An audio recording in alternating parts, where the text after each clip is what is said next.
of faith is disturbing. Believe it.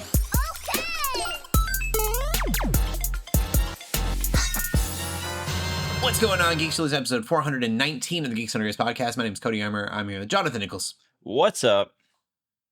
And this week, we're geeking out about the next generation of gaming.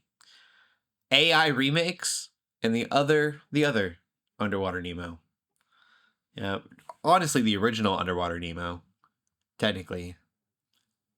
Classic book, right? I sound so uneducated.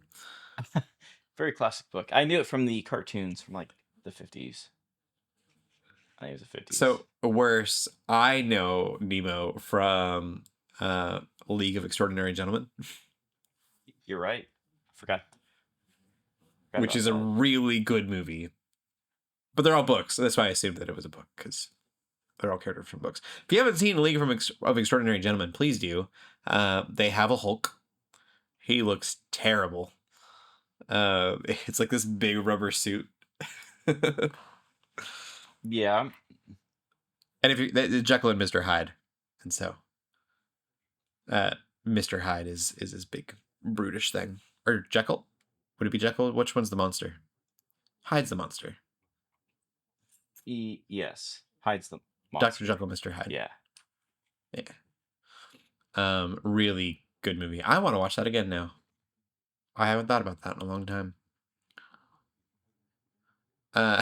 Anyway, we can get into the games that we've been playing. I've been playing none. Yeah.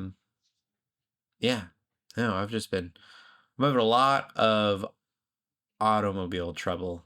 It's a really long story. Bought a car doesn't work. I'll end it there and try to figure it out. Cody but is it's taking a lot of my time. Cody's basically living in the Flintstones. He has a hole through the floorboard and he... Yes. Yeah. If that vehicle, it's an FJ Cruiser for anyone wondering, and it's lifted. If that vehicle had a hole in the floor, I don't think I could reach the ground. Well, I was giving you the benefit of the doubt, but you know. Yeah, I would be just like hands hanging off the steering wheel trying to skateboard it out. Yeah, it's a whole thing. I won't get into it on the podcast. It's a lot. But that said, I've watched a couple movies. I've been scared to like nail down even TV shows. Like I don't want to commit to anything right now. So what games you been playing, Jonathan? I've been playing Metal Gear Solid 5, the Sad Man, Stoic Man simulator.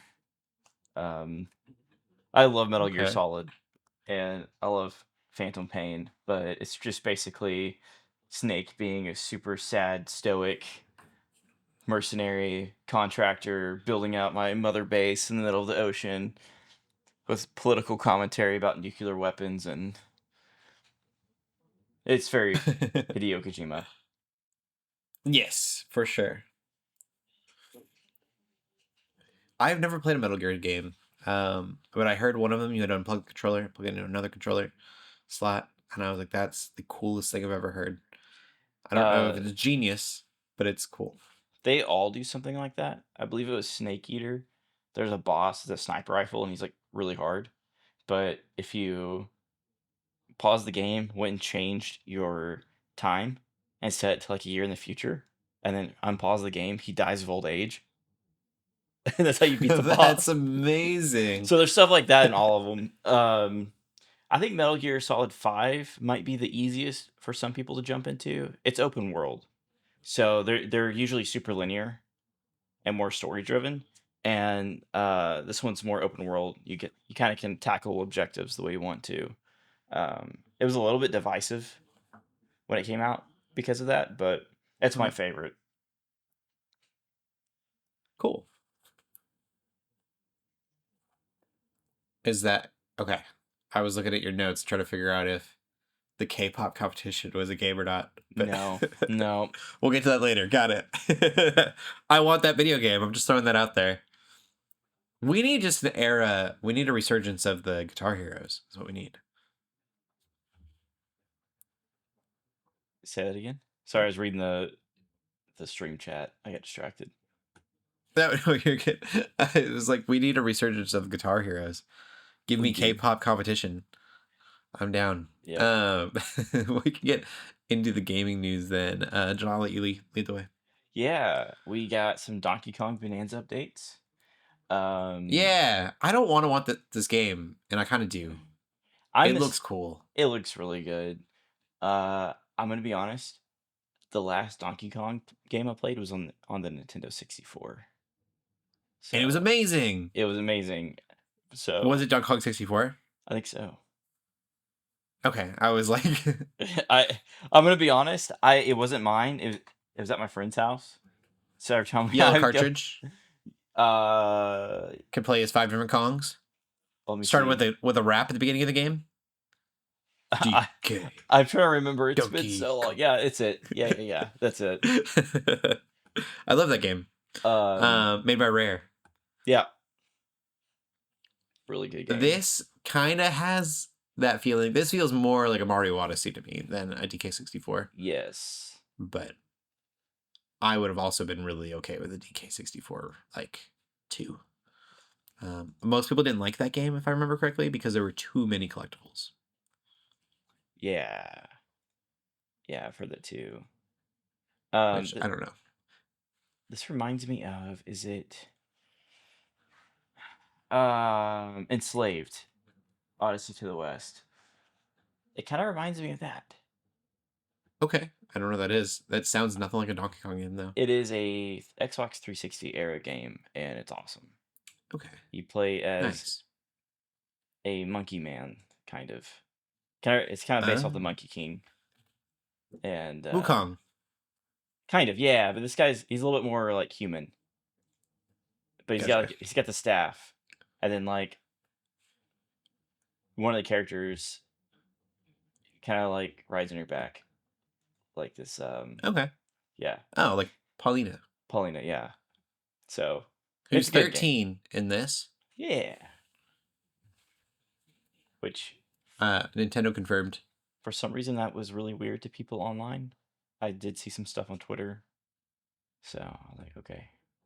Yeah, I mean, I don't know. 13 is definitely like a weird age, but it makes sense for Nintendo. It's like right their demographic, their target audience is like 13-year-old kids. So I think probably the most identifiable age with their audience. Yeah. It looks good though. I'm with you. I'm trying to hold out on the Switch, but if they keep making games like this. I know. Yeah. I'm curious if they're gonna have a timeline for Donkey Kong, because Paulina is in Donkey Kong, or in Super Mario, where he's fighting Donkey Kong. I think it was called Donkey Kong, wasn't it? Where he's the villain. Mm-hmm. Old NES. I think it was just called Donkey Kong, and he would throw the barrels, and you were not Mario. You were Jumpman trying to like go save Paulina. And then we have an adult Paulina also in Super Mario Odyssey, and so I'm wondering if they're gonna make like a Mario timeline that does not need to be made. But they did for Zelda because we were making our own timeline. So Yeah, I was gonna say it's Nintendo, and I don't think they really care, but the fans care, so they'll do something that's. yeah, They'll be like, "All right, leave us alone. be Here's curious. timeline." Yeah. I also kind of like there's kind of a King Kongness to him having like, this little girl companion, running around. I think that like there's a parallel, I would say. Especially the new ones. They like I can't remember which Kong versus Godzilla it is, but this little girl like can do sign language, and she's just like best friends with King Kong. Oh, is that I think it's the first Kong versus Godzilla. I think so, yeah. Yeah, I can't believe we're getting a third one of those. I know. They're basically the Avengers. Yeah. I think you even got an Infinity The Gauntlet. kaiju bro. Yeah. There were talks, we're so off track, but there were talks of doing a Godzilla versus Pacific Rim crossover. And I'm like, Pacific Rim and Godzilla would be really cool. Yeah. We Godzilla versus all the little kaijus. So they have these DC Godzilla matchup action figures right now by McFarlane Toys. And it's like Okay. Batman versus King Kong. I say Godzilla, sorry, King Kong. And it's like Superman versus King Kong. And then it comes with like the full size figures, right? And they're like almost 7 inches, like the Batman. The King Kong's huge, but then it comes with little bitty like 1 inch figures, so he can grab them and hold That's them. awesome. And I'm like, yeah, this is like $50, but this is awesome. Little tiny Batman. Yeah. That's cool. Anyways, we can move on to the next story. Yes. So we just got the Probably the bigger Nintendo. news. Yeah, it's pretty big actually. I was gonna say we just got the Nintendo launch. We know that PlayStation is rumoring about having a PS6, but Xbox, Microsoft just confirmed that they have a new console coming out soon, and they actually made a deal Yeah. with AMD, and they promise full backwards compatibility with existing Xbox library, which is really big. That's a big selling point. Hmm.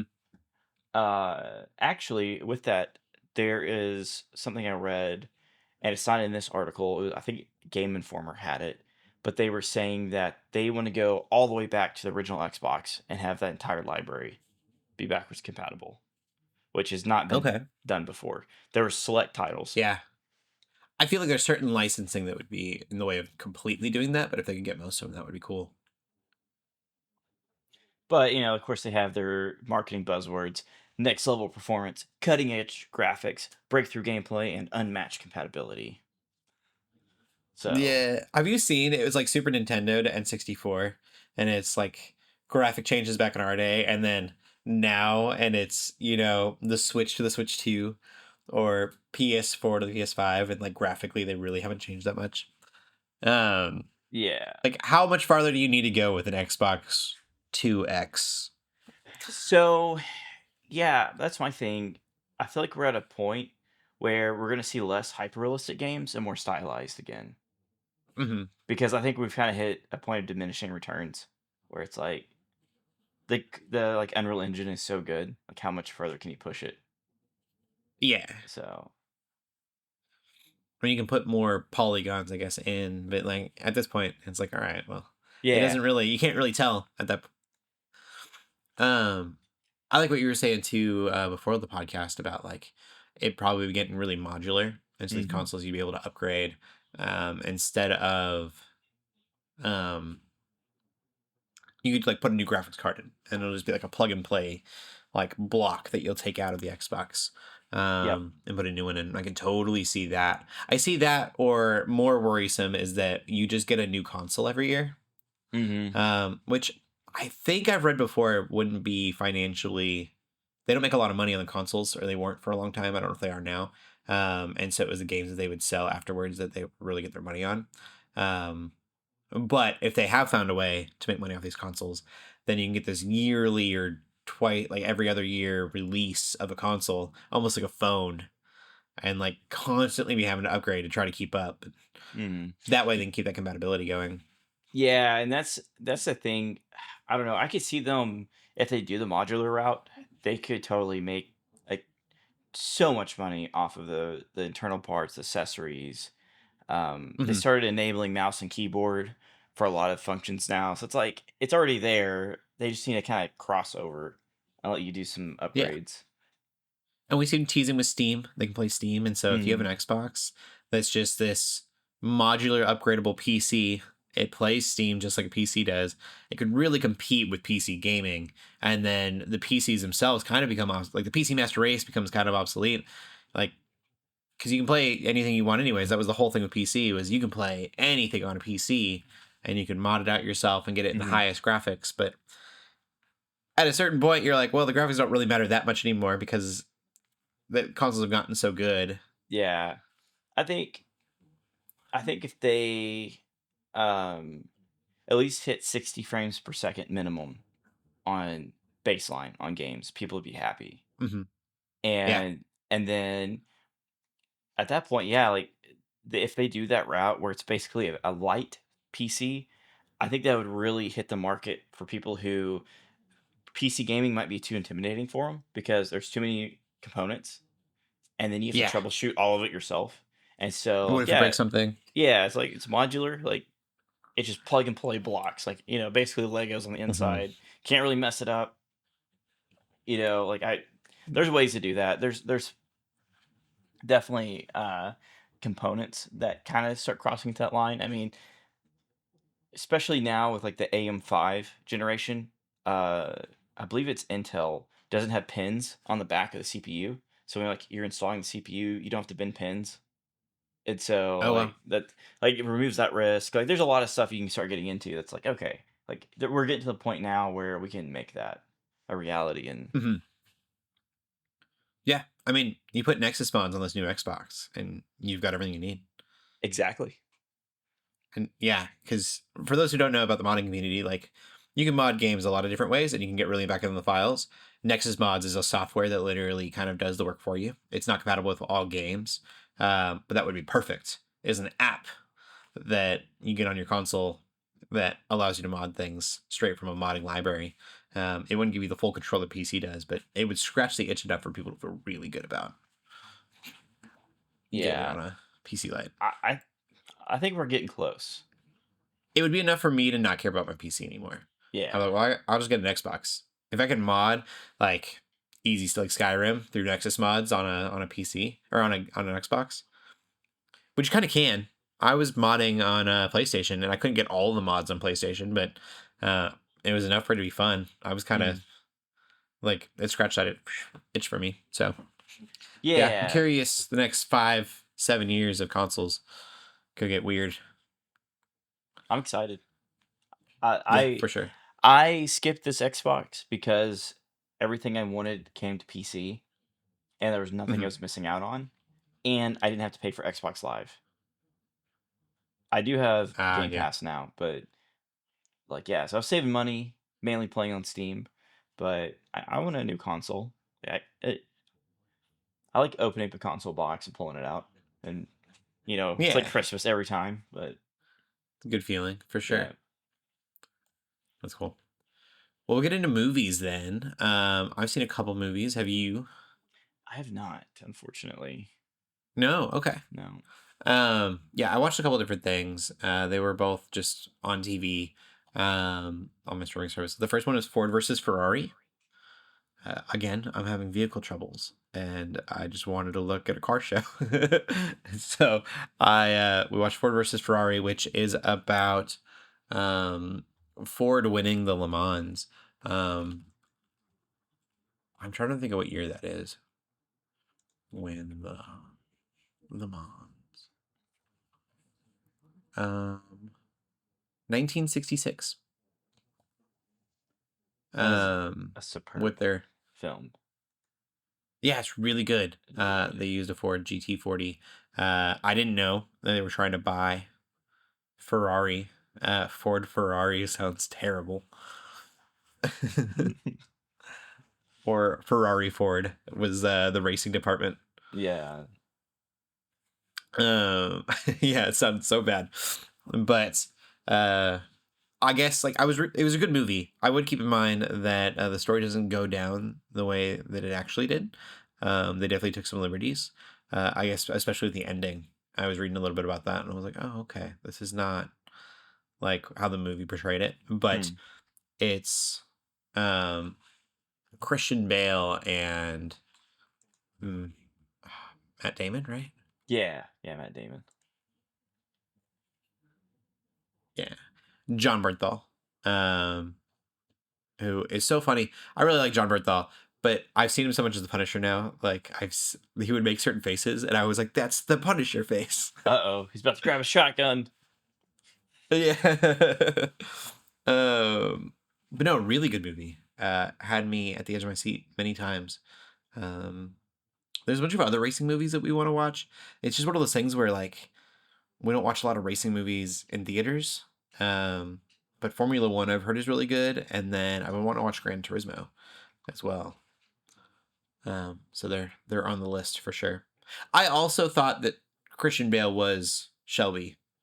Um, I found out I know nothing about cars is the answer to that. Me either. Or how they work. Yeah, but it was a um, really good movie. The other one that I watched it's such a different movie than that was Mickey 17, which I kept looking. Did you ever watch Altered Carbon? Yes, I did. I loved Altered Carbon. So I just like kept in my mind that this was just a prequel to Altered Carbon, which is not at all the case. But it's really fun when you do that because, like, literally, for those who don't know Altered Carbon or Mickey 17, the concept is that when you die, they can just like reprint a new body and then upload your brains to it, your mind.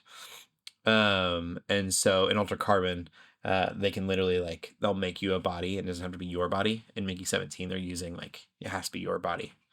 Altered Carbon, I think it's a chip, and they can literally just like plug it into whatever body you buy, whatever body you have money for. But a really similar concept. I kept calling them sleeves, the Mickey's sleeves, and he was like, "They're not sleeves, they're reprints." And I was like, "They're sleeves." But the movie is really weird. It's rated R, so be prepared for that. I would say if you ever turned on The Greats, which I'm sure not a lot of our viewers have, and also a very rated R comedy, dark comedy, and you didn't like The Greats, you're not going to like this because it was very similar in tone in a lot of ways. It's got that. It's very dark humor, and it's not necessarily always trying to be funny. It's constantly trying to be weird. It's a weird movie. Yeah, it sounds like it, but it sounds like my kind of movie, so I'll have to check it out. Yeah, it's odd. I had a good time. I thought it was a good movie. Robert Pattinson has been doing a weird thing with movies. Is just like he's really been showcasing his acting chops. And so I thought that was really cool. He has this accent in this that is kind of this like whiny, I don't really know how to put his voice that he does, but it's very different from anything else you've seen him in. And that's really cool to me that he was able to just completely play a different character. Yeah, that's really cool. I love when actors do that. Just like Christian Bale. Yeah. He has done everything from being Batman to a villain in Marvel to being Ford. Yeah, yeah. Yeah, I mean Ken Miles in Ford versus Ferrari, that's like a good point too, is like we were watching that, I'm like, I can't believe this is Batman. Like he plays this just kind of this definitely autistic racer. And it's really interesting. It's such a different character for him to play. But those are two actors that really love to do that, so it's cool to watch both of them. I don't know if I'd recommend Mickey 17 to the general audience of our podcast. But look it up, know what you're getting yourself into, and then make a decision from there. We can get into the movie news. Speaking of John Berthal, Punisher, the Punisher, has been cast in Spider-Man, Brand New Day. Yeah. Definitely exciting. What I'm hoping out of this movie, predicting it now, could be wrong. Because I thought Venom was going to be in the movie, and that's already kind of definitely not happening. We've left Spider-Man where nobody knows who he is anymore. He has no friends or family or anything. He's just like out being Spider-Man because he thinks that's the best for humanity is just be Spider-Man and nothing else. Which I think will lead to a lot of depression and anger. And so I'm hoping instead of getting like a cheesy Tobey Maguire Spider-Man, we get like an authentically depressed and angry Peter Parker. And I would love for John Bernthal, or I would love for Punisher to come in and be like, hey kid, I've taken this route, this isn't the way you want to do this. I think it would be so cool. There's a Such rumor, contrast to Daredevil. There's a rumor that's been going around that the Hulk might make an appearance in this film, even. Mm-hmm. And the villain, maybe? Yeah. And I'm like, man, I don't know how this is supposed to work because this is actually supposed to be his first solo film, and it doesn't quite feel like that. But yeah, I mean, if that's a villain, that's not really that's solo-esque. You know, they are filming the next season of Daredevil right now. Wouldn't it be Yeah. crazy if he had a cameo? Spider-Man had a cameo in it. Yeah, I know. I kept thinking that Agents of Shield, and I don't know exactly how the licensing works for everything. But Agents of Shield, yeah, it was right when it was right when Tom Holland became Spider-Man. I was like, Sony's not allowed to do movies, or Sony's the only one allowed to do movies. Disney couldn't do movies. I'm like, I'm pretty sure you can do TV. So I just don't know if they can use Sony's movie Spider-Man in TV. I don't know. It would be cool though. Either way. But like, come on, let's pay some money. Let's just do it. Yeah. Disney, you have so much money. Just make it happen. They really Like, should. Spider-Man's part of the Defenders. They really should just buy the Marvel stuff back from Sony. Yeah. I think Sony Although just- I'm going to say that I will be mad if the Punisher's cameo is an end credit scene where he's like, we're putting together a team.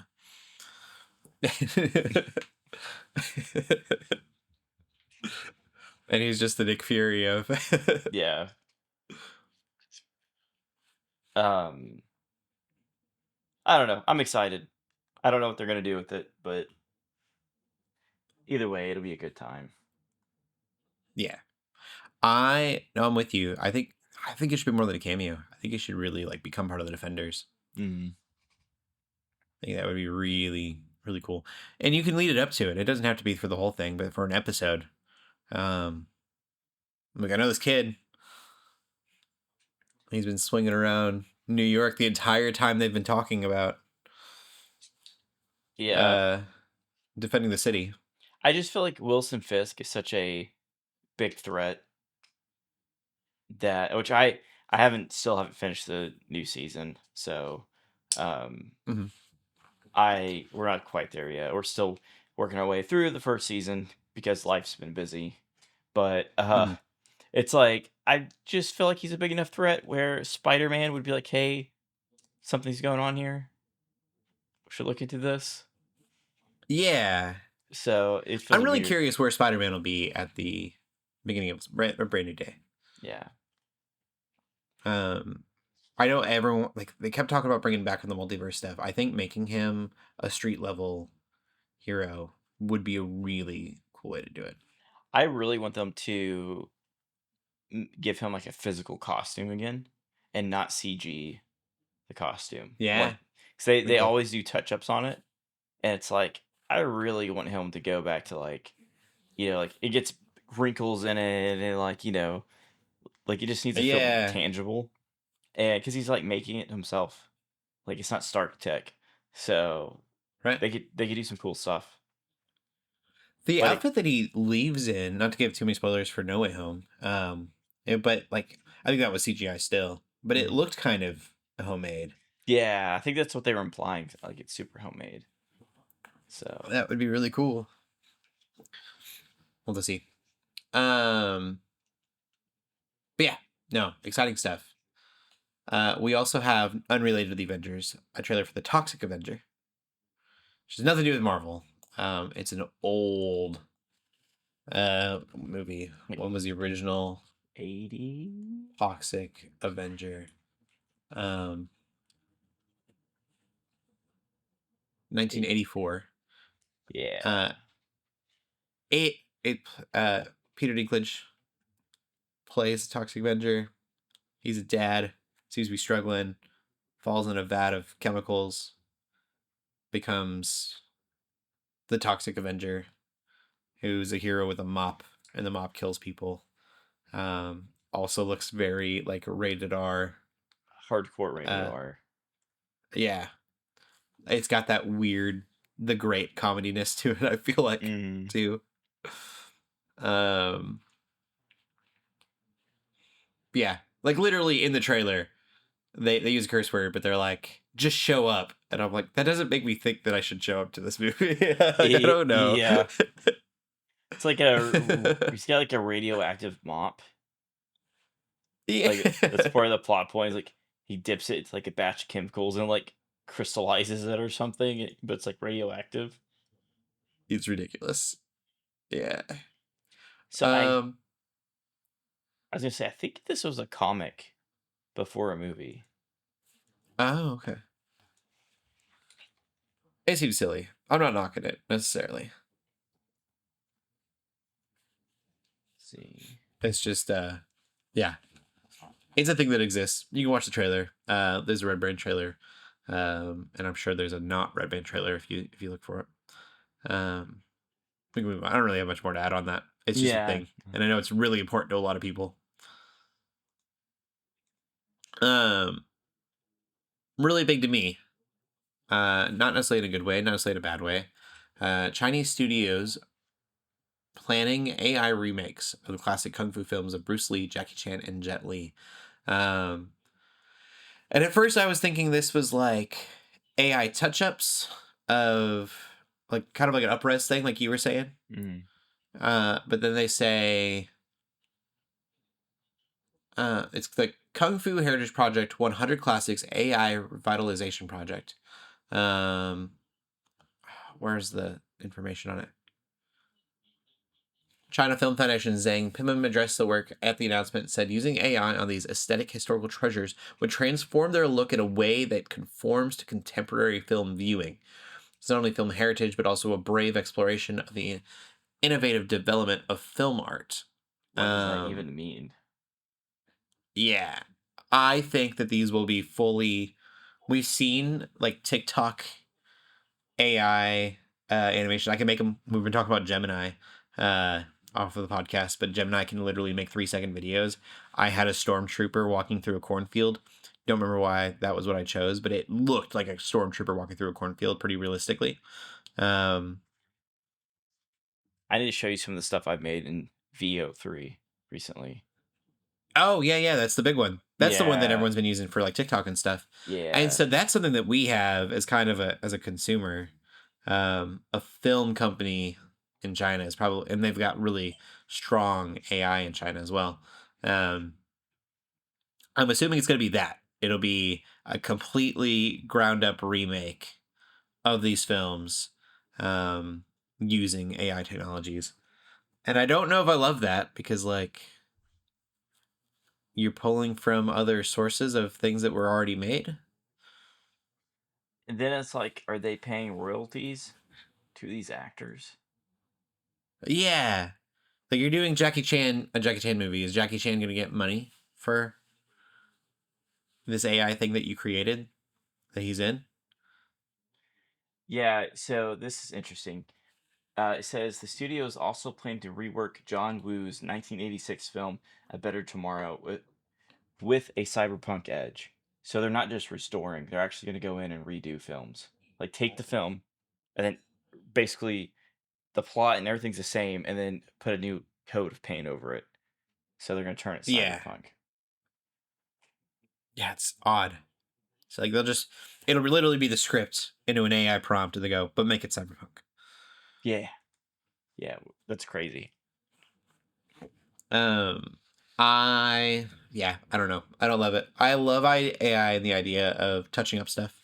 I think you could like touch up scenes and things here and there to make them look a little bit better. But a complete ground up movie. I don't really want to watch an AI movie. Me either. Yeah, AI can't write either. So if you have it write a script, like it in theory the story beats are okay, but it doesn't know how to write people. And so the dialogue is awful.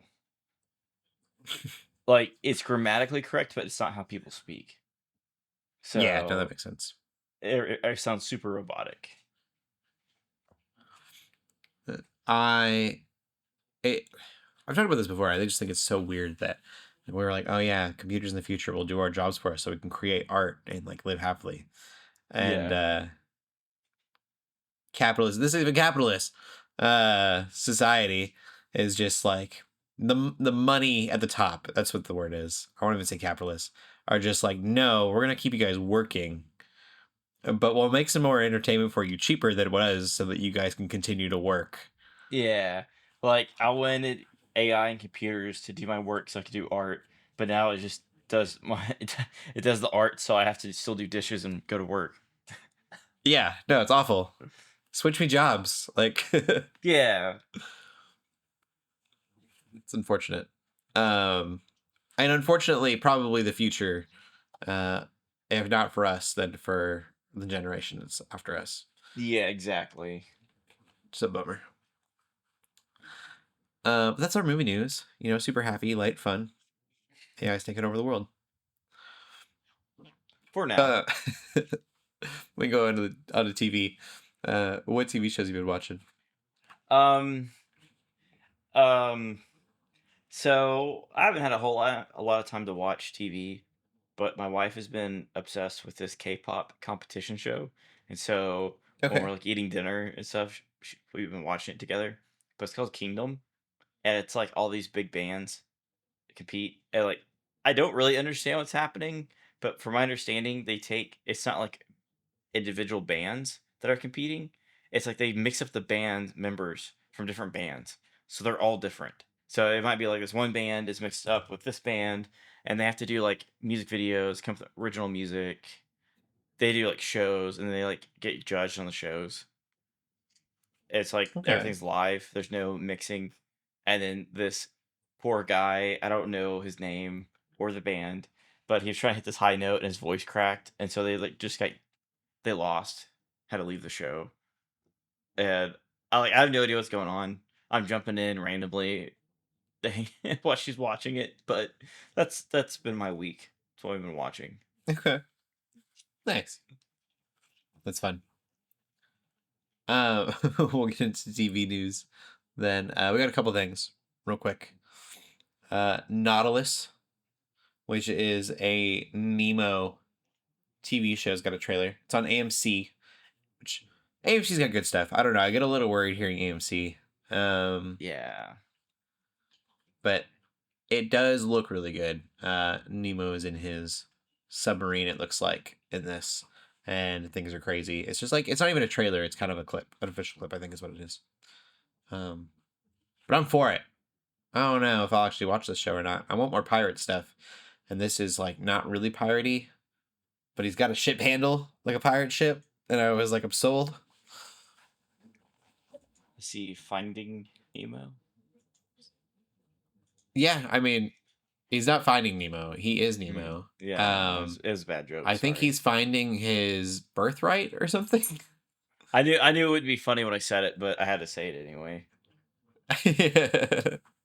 Robbed of his birthright and family, imprisoned by the East India Mercantile Company, driven by revenge against the forces that have taken everything from him.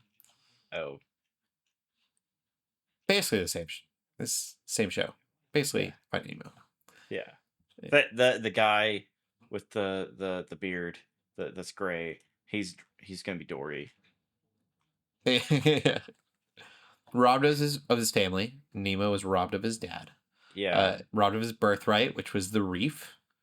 Imprisoned by the East India Mercantile Company. That's just the dentist. the aquarium. Yeah. Yeah, the dentist. I see it. Driven by revenge.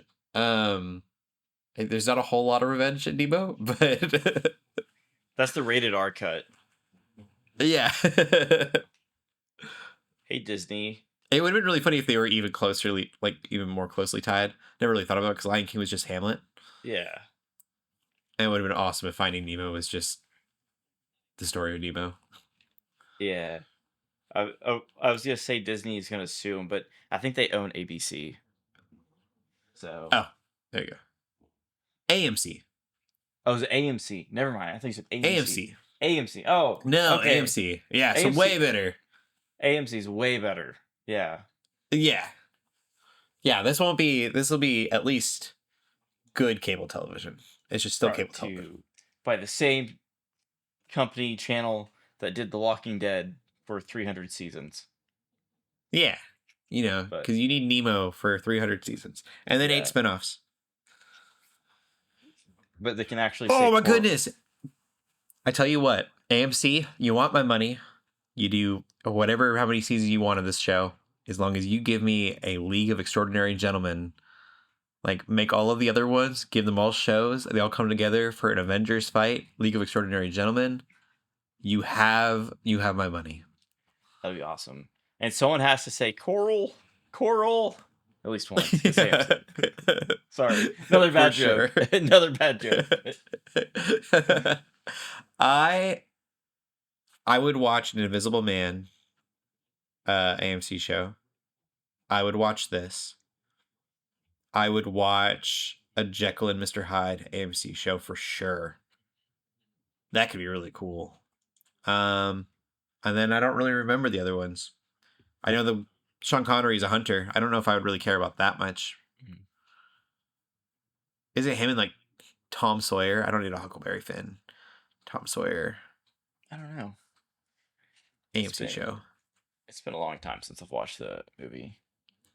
Yeah, I might be butchering that. I can't remember who the kid was, but oh man, an AMC League of Extraordinary Gentlemen though. I'm in. It is Tom Sawyer.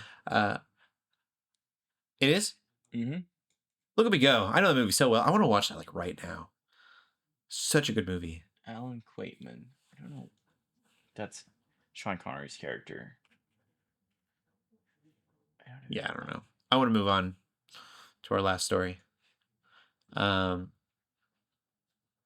Also, kind of this is a weird. A lot of the news stories today are about today, whatever, are about like these really weird comedy things.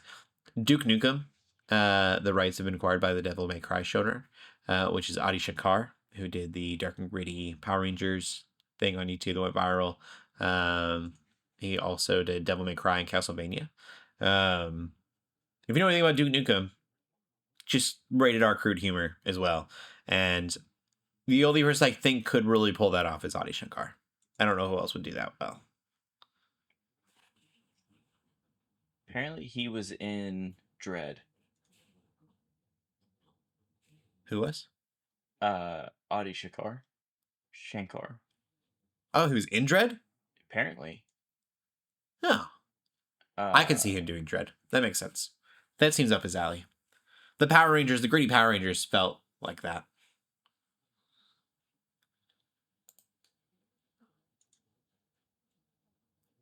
Yeah, that is all of the news. Are you geeking out about anything else this week? Or do you have any thoughts on that? I just kind of blew over it. And I was like, oh. Only thing I remember was Duke Nukem Forever and the dumpster fire that was. So that's I didn't all play know. that. I played like old Duke Nukem on Super Nintendo. I don't even know if you can buy it anymore because it was so bad. You could pee in the urinals. Yeah, you could do more than that. And 8-year-old me thought it was just the funniest thing. Yeah. Wow, 2011. Oh, that makes me feel old. Arkham Knight came out either yesterday or today, 10 years ago. And I remember buying that. Too. Yeah, that makes me feel so old. All right, where can they find you at? You could find me on... Oh, wait. What? Are you geeking out about anything else? Oh, no, I'm not. Superman. Okay. Superman's coming out. I'm trying to get IMAX tickets, so... When? This week? July 11th. Okay, I thought it was July. Yeah, we had a couple of weeks, but I'm trying to get IMAX tickets, so... Nice. I don't want them to sell out, but... Okay, where can they find you at? Sorry. You can find me at Instagram, TikTok, Facebook, YouTube under @DifferentLensMedia. Cool. And you can find me on Instagram at Cody Armour. Keep gaming, keep praying, and God bless.